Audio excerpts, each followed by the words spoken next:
जय हिंद दोस्तों।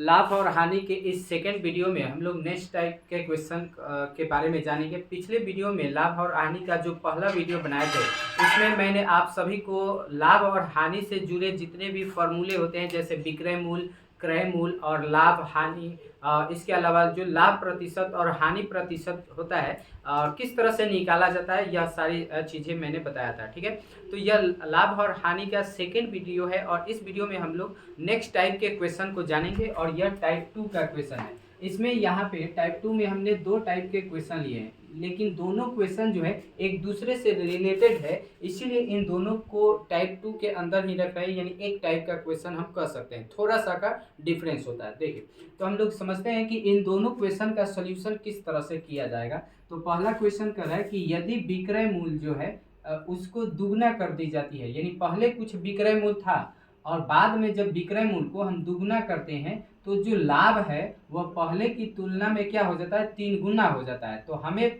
से क्वेश्चन यह पूछ रहा है कि तो बताइए कि क्रय मूल्य और विक्रय मूल्य में क्या अनुपात होगी। ठीक है, यानी जो क्रय मूल्य और विक्रय मूल्य था उसके बीच में हमें अनुपात निकालना है।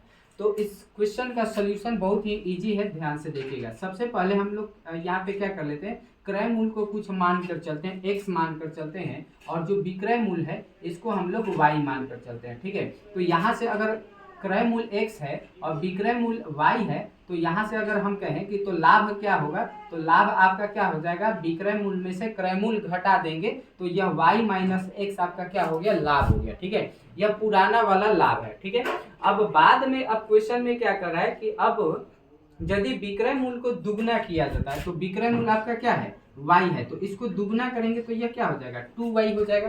ठीक है, अब कह रहा है कि विक्रय मूल्य को जब दुगना करते हैं तो पहले की तुलना में जो लाभ है वह पहले की तुलना में क्या है, 3 गुना हो जाता है, यानी जो नया वाला लाभ है वह पुराने वाले लाभ से क्या है, 3 गुना हो जाता है। ठीक है, समझिएगा यहाँ पे क्या कर रहा है कि जो लाभ है जब विक्रय मूल्य को हम दुगना करते हैं तो जो नया वाला लाभ है वह पहले की तुलना में यानी पुराने वाले लाभ का क्या हो जाता है, 3 गुना हो जाता है। ठीक है, तो हम लोग क्या करते हैं, पुराना वाला लाभ तो पता है, अब नया वाला लाभ क्या होगा, तो नया वाला में कह रहा है क्वेश्चन में कि विक्रय मूल्य को दुगना किया जाता है तो विक्रय मूल्य क्या हो जाएगा, 2y, विक्रय मूल्य में गुना करेंगे तो 2y, लेकिन क्रय मूल्य में कुछ नहीं किया जा रहा है तो क्रय मूल्य आपका x ही रहेगा। तो अब नया वाला लाभ क्या होगा, तो नया विक्रय मूल्य हो गया आपका 2y और जो क्रय मूल्य है वह x ही है, तो 2y माइनस x क्या हो जाएगा, यह नया लाभ हो जाएगा। तो यह जो नया लाभ है यह पुराना लाभ यानी y माइनस एक्स का क्या है, 3 गुना है, तो इसमें हम क्या कर देंगे, 3 से गुना करके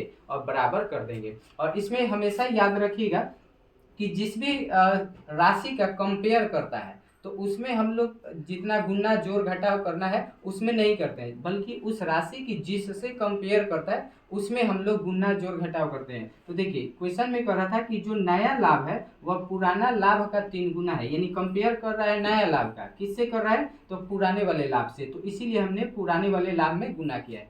अब इसका अगर सोल्यूशन करते हैं तो 2y माइनस एक्स और यहाँ पे क्या हो जाएगा, 3y माइनस हो जाएगा 3x। अब x को x के तरफ कर लिया जाए और y को y के तरफ ही रखते हैं। ठीक है, तो यहाँ से अगर इसको इधर भेजेंगे तो यह माइनस में है तो प्लस में आएगा।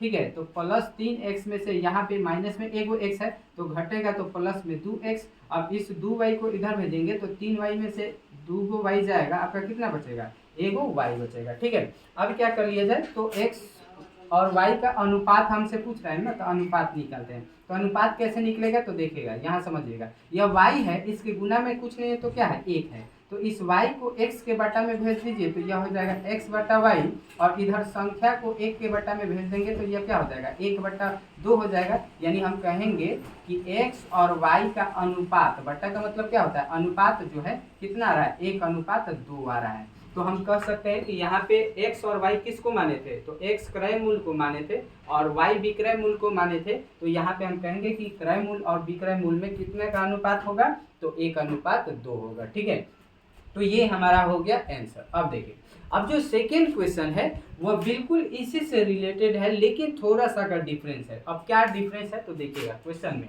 करेक्ट क्वेश्चन कि यदि विक्रय मूल्य को 3 गुना कर दिया जाता है तो जो नया वाला लाभ है, यहाँ पे ये नहीं कर रहा है नया लाभ, लेकिन नया लाभ ही है। ठीक है, वो कह रहा है कि पहले की तुलना में 4 गुनी हो जाती है, यानी पुराने लाभ से नया लाभ जो है 4 गुना हो जाता है। ठीक है, तो आपसे यहाँ पे पूछ रहा है कि वास्तविक लाभ प्रतिशत क्या होगा। अब यहाँ पे लाभ प्रतिशत पूछ रहा है, तो लाभ प्रतिशत कैसे निकालेंगे, तो देखिए यहाँ पे आपको बता रहा है कि किस तरह से लाभ प्रतिशत निकालेंगे। ठीक है, तो सबसे पहले यहाँ पे जो अगर इस क्वेश्चन को पूरा को देखा जाए तो यह क्वेश्चन जो है 1 नंबर क्वेश्चन पर ही है, यानी हम अगर इस क्वेश्चन का सॉल्व करें तो हमें एक अनुपात मिलेगा। ठीक है, और जब अनुपात मिल जाएगा तो यहाँ से हम लोग आसानी से क्या कर सकते हैं, लाभ प्रतिशत भी निकाल सकते हैं। अनुपात से लाभ प्रतिशत या हानि प्रतिशत आसानी से निकाला जा सकता है। ठीक है, तो कैसे निकालेंगे, तो सबसे पहले हम क्या करेंगे, क्रय मूल्य और विक्रय मूल्य का अनुपात निकालेंगे, क्योंकि यहाँ पे अनुपात ही निकाला जा सकता है,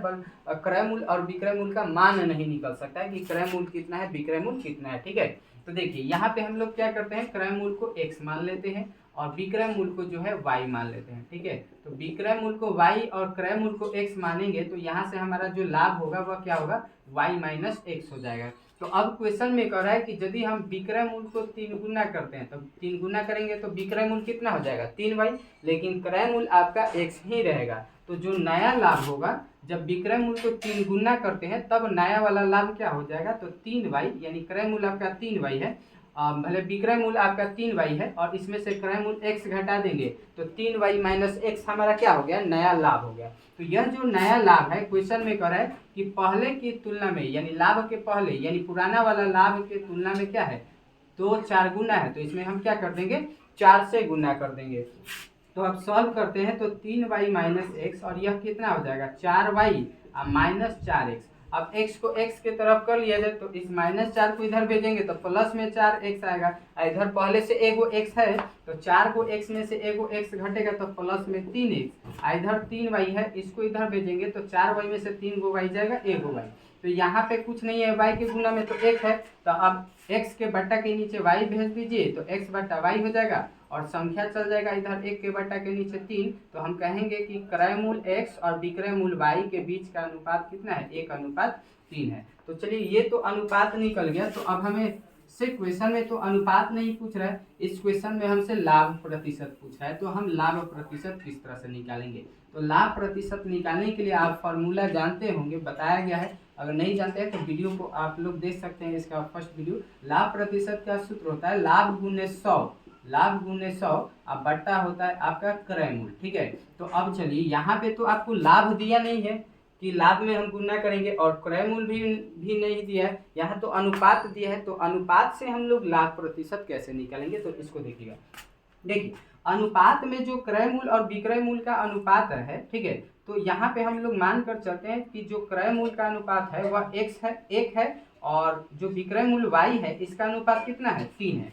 और इस अनुपात को हम मान कर चलते हैं कि यही क्या है, क्रय मूल्य और विक्रय मूल्य है। तो यही अगर क्रय मूल्य और विक्रय मूल्य है तो लाभ आपका कितना होगा, तो लाभ निकालने के लिए विक्रय मूल्य में से क्रय मूल्य को घटाएंगे, तब विक्रय मूल्य का अनुपात 3 है और क्रय मूल्य का अनुपात 1 है, तो 3 में से 1 घटेगा तो कितना होगा, 2।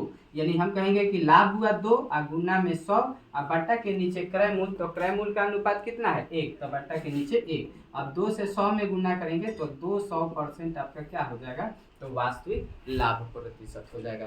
तो इस वीडियो में मैंने आपको 2 लाभ और हानि का 2 टाइप का क्वेश्चन बताया। उम्मीद करता हूँ कि आप लोगों को समझ में आया होगा। मिलेंगे आपसे नेक्स्ट वीडियो में एक नए क्वेश्चन के साथ, तब तक के लिए जय हिंद।